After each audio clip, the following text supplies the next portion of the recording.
Ok, buenos días. Mi exposición va a ser en español. La insuficiencia del inglés para ciertos conceptos en mí es notoria y obvia. Hablamos de casos y hablamos del sistema judicial en crisis en todo el mundo. En Ecuador no existe.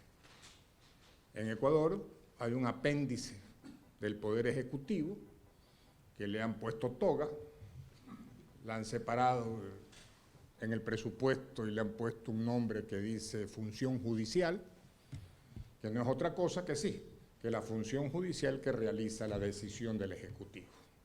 Eso es obvio, está dicho en muchos informes y en casos concretos, como el caso que hoy día me toca a mí relatar, que es el caso Isaías, llegó al Comité de Derechos Humanos de las Naciones Unidas, se logró un dictamen a los 35 años contra el Estado del Ecuador, en el cual se condena al Estado del Ecuador por las confiscaciones de los medios de comunicación, entre otros bienes, por haber violado el debido proceso.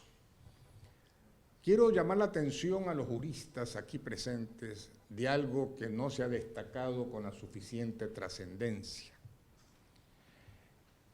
El Pacto Internacional de los Derechos Civiles y Políticos no reconoce y protege el derecho de propiedad. Sin embargo, en el caso Isaías, a través de la vulneración del derecho al debido proceso, como medida de reparación, ordena evidentemente retornar, restaurar, compensar, indemnizar la propiedad perdida por el indebido proceso de confiscaciones. Eso para Ecuador ha significado un gran estímulo en el foro jurídico de saber que la instancia internacional está respondiendo. No obstante 4 años de litigio, está respondiendo con un voto fuera del voto unánime, un voto sorprendente del voto israelita, que en materia penal va a servirme de hilo conductor en esta brevísima exposición. ¿Qué es lo que falla en el sistema judicial en el mundo entero? El factor decisión judicial. Muy pocos autores, tratadistas, académicos y profesores tratan el tema de la decisión judicial. Desde la vieja polémica hardworking sobre si la decisión de los jueces es discrecional o no, nos hemos quedado con la interrogante. ¿Los jueces deciden discrecionalmente o no? Y sobre todo en materia penal. Quiero decirles con mucha decepción del que habla que no conozco un fallo penal en el Ecuador que no sea discrecional. Y no conozco,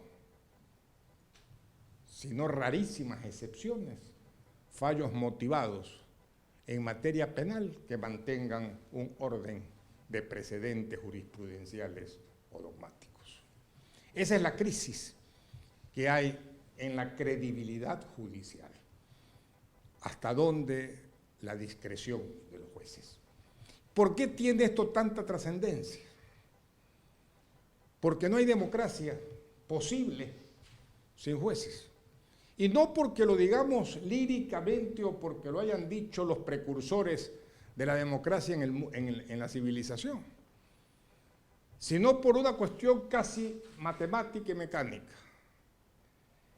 Si los derechos de las personas no admite discusión, ni desde Obama a Putin o desde Estados Unidos a Turquía, nadie se atreve a decir que no hay derechos humanos. Se ha convenido mundialmente que la justicia es la realización de los derechos humanos. Y por lo tanto, que las normas jurídicas se hacen y contienen la protección a los derechos humanos. Quienes pueden faltar a los derechos humanos es el Ejecutivo. Quienes pueden faltar a los derechos humanos es el legislador. Pero el único que los puede proteger es el juez. Si el juez no protege los derechos, no hay quien lo haga. Y si no hay quien lo haga, ¿de qué democracia estamos hablando? Por lo tanto, la premisa es: los jueces son una necesidad inexcusable de la democracia.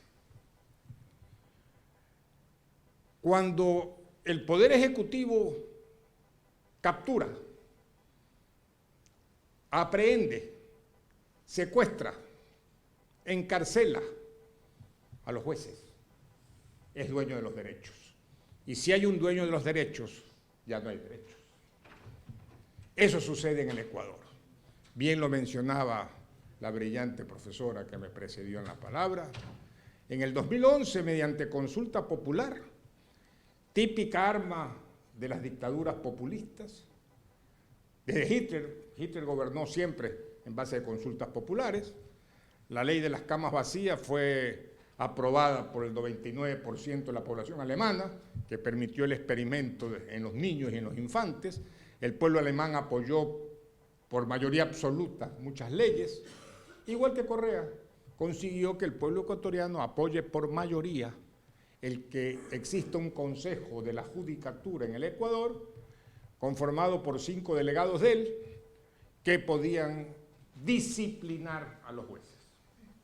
En otras palabras, traduzcamos esto en eufemismos: ordenar a los jueces lo que al gobierno le interesaba, que tuvieron el membrete y tienen el membrete de asuntos institucionales. Cuando se trata de un asunto institucional, el juez ni se atreve a dudar de que le manden el pendrive para ponerlo y hacerlo sentencia. Y esa es la labor judicial más la firma. Por lo tanto, esa pantomima en Ecuador no la llaman función judicial. Vamos a los objetivos. En el caso Isaías, el objetivo era uno de los que no puede privarse el socialismo del siglo XXI como mandato programático: el Estado propaganda. El Estado propaganda implica dominar los medios de comunicación, o al menos moderarlos o silenciarlos. En el Ecuador se decidió los dos sistemas. Con El Universo fue la primera intención de quebrar el periódico, de crear la bancarrota del periódico. Y se logró salvar la bancarrota del periódico por una medida cautelar de la Comisión Interamericana de Derechos Humanos. Una vez más, la justicia supranacional reemplazó la falencia de los jueces, entre comillas, jueces ecuatorianos. Y eso detuvo la ejecución de la condena que todavía subsiste contra Diario El Universo, tanto penal como civil. En el caso Isaías, había que confiscar los medios de comunicación, 2 medios, entre otros, de nivel nacional y de primera opción. ¿Qué tuvieron que hacer? Crear un proceso penal por la entrega de Filambanco al Estado ecuatoriano con superávit, y después de 15 años de proceso, óigaseme bien, 15 años de proceso, sin acusación fiscal por delito de peculado, decide los jueces de la Corte Nacional de Justicia que constituía peculado bancario el haber inobservado normas del programa de estabilización del banco, sin pérdida para el banco, sin beneficio para los accionistas, sin beneficio para nadie y sin perjuicio para nadie, era peculado. Y el artilugio de palabras que las utilizan para adecuar la conducta al peculado es digna de una historia de Ripley que ya la relataremos oportunamente. Este caso fue llevado en su contexto a las Naciones Unidas Comité, como ustedes saben, conformado por 18 especializados de altísimo nivel. Está conformado por culturas distintas, no solo por derechos distintos. Estaba en esa comisión el 30 de marzo del 2016, en que se realizó la última votación, Estados Unidos, Gran Bretaña, Japón, Alemania, Italia, Israel, Congo, Armenia, Georgia, Mauritania, Mauricio, Polonia. Es decir, no creo que estas culturas y diferentes maneras de observar el derecho y concepciones incluso del derecho no hayan podido ver lo que vieron y se sorprendieron de que el Estado ecuatoriano, el 8 de julio, declare la confiscación de los medios de comunicación. El 9 de julio, al día siguiente, la Asamblea Constituyente del Ecuador, comandada por el presidente Correa, declaró que esa confiscación era legítima. Pero no solo eso, sino que era tan legítima que en el artículo 2 prohibió que cualquier juez pueda revisar el acto dictado de confiscación. Y no solamente eso, en el artículo 3 dijo que si algún juez se atrevía, sería destituido y perseguido penalmente, dicho en el propio mandato de la Asamblea Constituyente.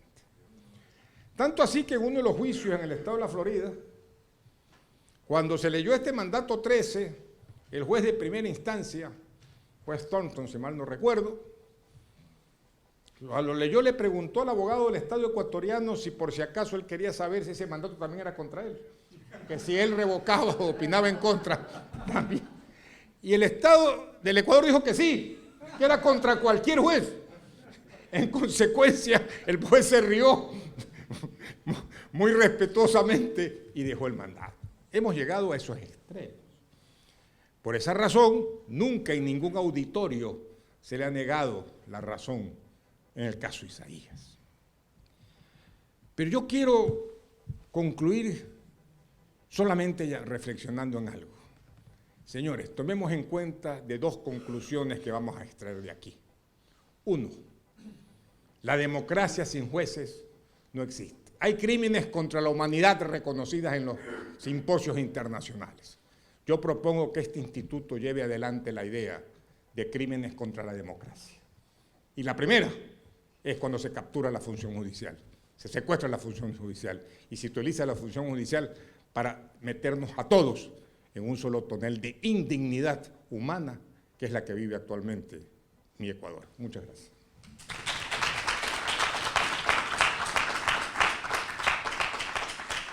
Gracias, doctor Zavala, por esa excelente exposición y además por esa excelente idea que le prometo le vamos a hacer seguimiento. Muy amable. Y quisiéramos que usted presidiera esa cruzada. Será un honor, será un honor. Con muchísimo gusto. ¿Hay preguntas para el doctor Zavala?